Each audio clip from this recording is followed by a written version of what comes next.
ទទួលយកធម៌ពលជាមួយភេសជ្ជៈបើកម្លាំងគ្រុឌនិងគ្រុឌអាយ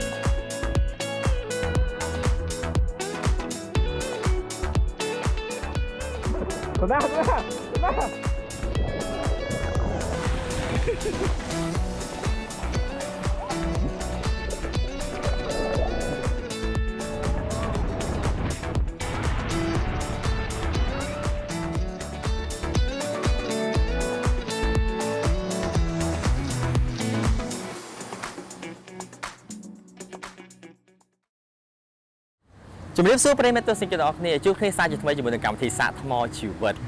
ដោយពីចាស់ពោលថាអញ្ចឹងពេលវេលាមិនចាំយើងទេហើយក៏គ្មានអ្វីថិតថេរដែរកន្លែងនេះដែលខ្ញុំឈរនេះជាកន្លែងមួយដែលមានប្រជាប្រិយភាពមែនទែនប្រហែលថ្ងៃមុនដោយសារតែបងប្អូនយើងចូលចិត្តមកថតជាមួយនឹងផ្កាតាមដងទន្លេនេះគឺស្រស់ស្អាតខ្លាំងមែនទែនខ្ញុំឃើញហើយខ្ញុំក៏ចង់មកដែរតែខ្ញុំមកដល់ទីនេះគឺហួសពេលទៅហើយគឺខុសបំណងតែម្ដងផ្កានៅកន្លែងនេះគឺបានរយអស់ទៅហើយអញ្ចឹងហើយយើងធ្លាប់ឮ100ដងមិនស្មានបានឃើញម្ដងទេធ្លាប់ឮថាសម្រស់នៃ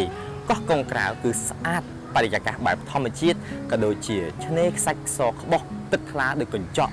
ស្ទូចត្រីស្ទូចមឹកហែទឹកលេកំសាន្តពីកម្មវិធីសាកថ្មជីវិតនឹងឆ្លើយតបនៅចម្ងល់ទាំងអស់នេះកម្មវិធីសាកថ្មជីវិតនឹងនាំអារម្មណ៍ទស្សនិកជនទៅរសាយភាពតានតឹងនិងផ្ដិតយកទេសភាពដ៏ស្រស់ស្អាតនៅកោះកុងក្រៅលើកនេះខុសពីសពម្ដងដោយសារតែខ្ញុំមានមិត្តភ័ក្តិចូលរួមដែរមិត្តភ័ក្តិរបស់ខ្ញុំពីរនាក់នេះគឺជាអ្នកដែលចូលចិត្តស្ទូចត្រីនិងចូលចិត្តបែបធម្មជាតិព្រមទាំងប្អូនស្រីកូនពៅម្នាក់ទៀតផងដែរអញ្ចឹងពួកយើងនឹងបន្តដំណើរក៏ដូចជាទៅផ្ដិតយកទស្សនីយភាពនៅកោះកុងក្រៅទាំងអស់គ្នានៅក្នុងសប្តាហ៍នេះផងដែរតោះទៅជាមួយនឹងកម្មវិធីសាកថ្មជីវិតទាំងអស់គ្នា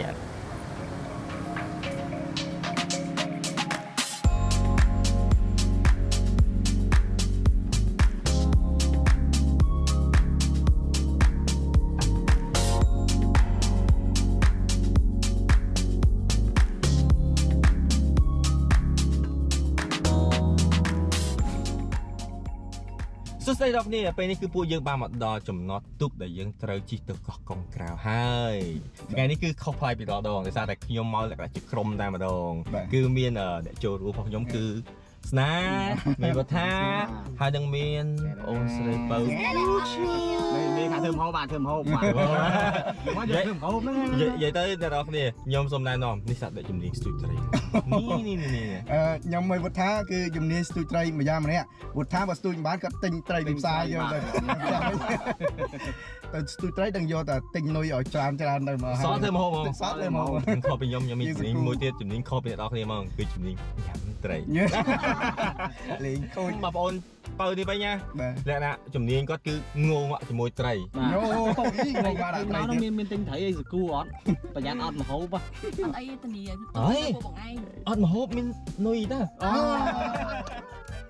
ក្រុមការងារយើងគឺបានតាក់ទងទៅពូទុកដែលគាត់ត្រូវជូនយើងទៅកោះកុងក្រៅហើយហើយអូខេតែគាត់ឈ្មោះអីគេឈ្មោះគេមកពូអីគេពូយេនព្រោះថាក្រុមការងារបានតម្លាក់លើកលេខទូរស័ព្ទតែទាំងឈ្មោះឲ្យទៀតគេបាន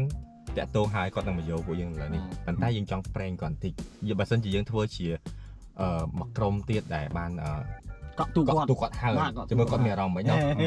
ពេលទីប្រេងចូលប្រេងឡើងគាត់ខឹងគាត់លេងយើងទៅគាត់មិនដឹងថាយើងណាតែឥឡូវមានតែគេធ្លាប់និយាយមួយគាត់នៅអញ្ចឹងអត់អីសលេងអាចបានទៅលេងគ្រប់ទេ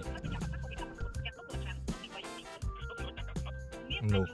ពូយេនប្រេងវិញណាហៅឡូជិះសុពូយេនបាទចុះពូខាងទុកមែនពូចុះពូឈ្មោះអីដែរពូបងយេនមកអូបងយេនហ្នឹងហើយមិនពូយេនទេបងយេនខ្ញុំបានកក់ទុកពូកាលពីអាទិត្យមុនថាទៅកោះស្ដេចទេពូ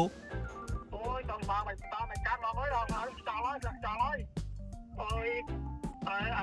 ឥឡូវមកមកពូនេះទៅទេខ្ញុំចាប់ហើយបាទបងចង់តតែពេលព្រឹក តែកម្រងខ្ញុំពូនិយាយថាកម្រងខ្ញុំអត់បានទៅដល់ស្អែកទេព្រោះខ្ញុំត្រូវមានការត្រូវទៅកោះស្ដាច់នឹងហ្មងបង អូយតើកាបងអើយគាត់ដាច់ទៅពីកាត់ច្បាស់ហ្នឹងខ្យល់ខ្លាំងណា មានអូលេកុកទ័រអត់ គេឆ្ងាយបងនិយាយចិត្តណាគាត់ដាច់ បានខំទៅបង បានខាប់រត់ទុក3ម៉ោង អូរត់3ម៉ោងបើជិះទូ1ម៉ោងអញ្ចឹងមិនអី ពូចាំបានអត់ខ្ញុំកក់ពូ2អាទិត្យមុនណា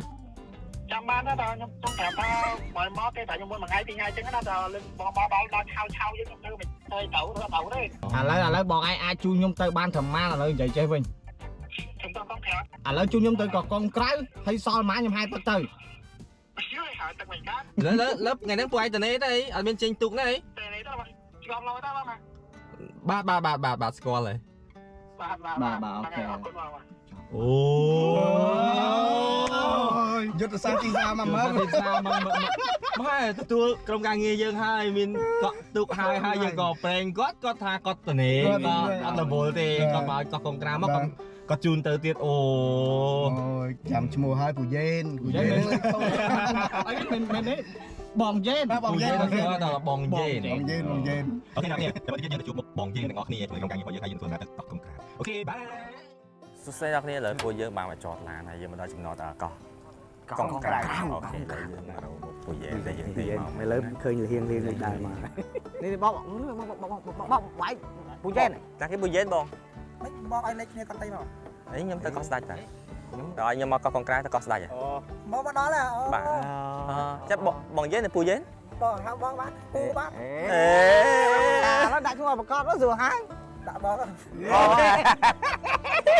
ហើយនាំខ្ញុំទៅតំបន់ណាដែលសម្បូរដោយត្រីហើយនឹងមឹកពូខ្ញុំអត់ទិញម្ហូបមកទាំងអស់ តែស្ទុកអីអត់ចាស់ដល់ហ្នឹង ខ្ញុំអត់ចេះស្ទួយក៏ខ្ញុំគប់គ្រាប់បាយដែរបាទ ឃើញក្តាមហី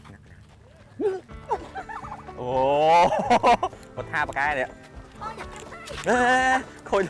អូនេះកន្លែងសាក់ទេនេះបាទសាក់ខាក់គុំនេសាទឃុំជ្រោយប្រោះ បាទនេះឲ្យរូបតំណាងប៉ុណ្្នឹងឯងបាទតែបើក្រាមមែនទេគឺធំហ្នឹងហ៎វាមួយហុកគ្នា3នាក់អីហ្នឹងតោះអស់ ខ្ញុំអត់យល់គាត់ថាគោដល់ មូលហេតុអីបានគេធ្វើក្រាមនេះទូចអត់មានដឹងអត់ អត់ដឹង មានដឹងអត់ព្រោះថាក្នុងតំបន់ឬកន្លែងណាមួយគេឲ្យមានរូបតំណាងតែមួយឯង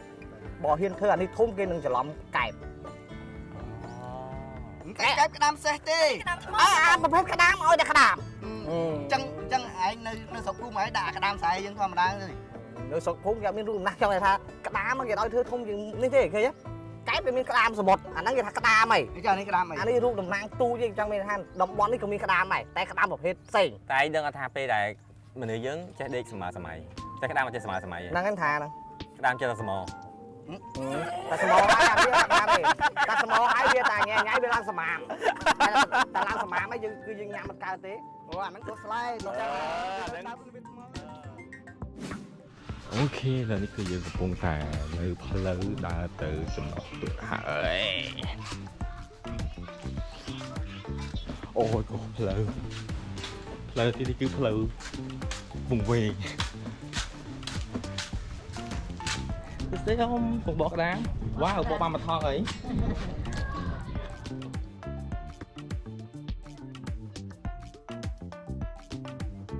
លើក្រុមការងារកំពុងតែរៀបចំ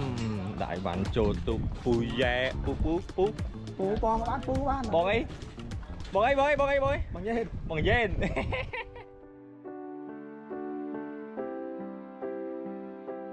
គេនៅកកងក្រៅដូចពាក្យគេនិយាយមែនគឺទេសភាពស្អាតឆ្នេរខ្សាច់ស្អាតនិយាយពីទឹកសមុទ្រវិញអែម ប្រៃល្អ អូយឯងកុំស្ដាប់ និយាយពីពណ៌ទឹកសមុទ្រគឺពណ៌ទឹកសមុទ្រវាអត់ដឹងថាត្រូវនិយាយអីទៀត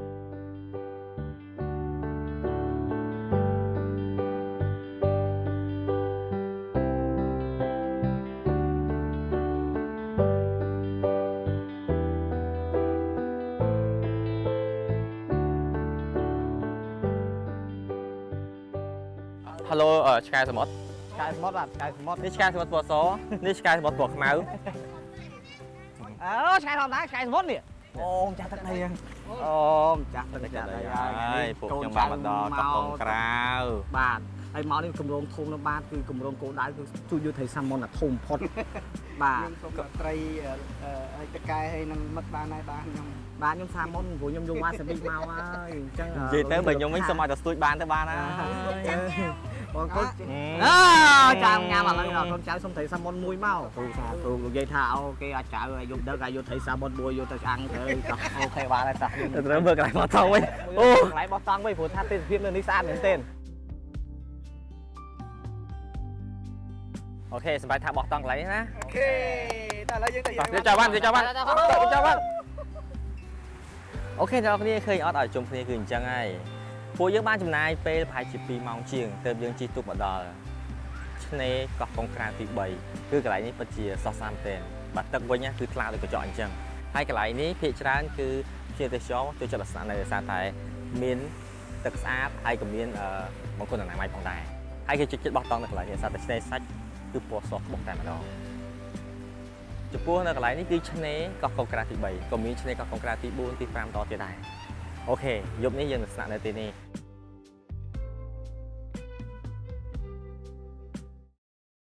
ទទួលយកធម៌ពលជាមួយភេសជ្ជៈបើកម្លាំងគ្រុឌនិងគ្រុឌអាយ មិនដឹងផ្លូវនោះឆ្ងាយ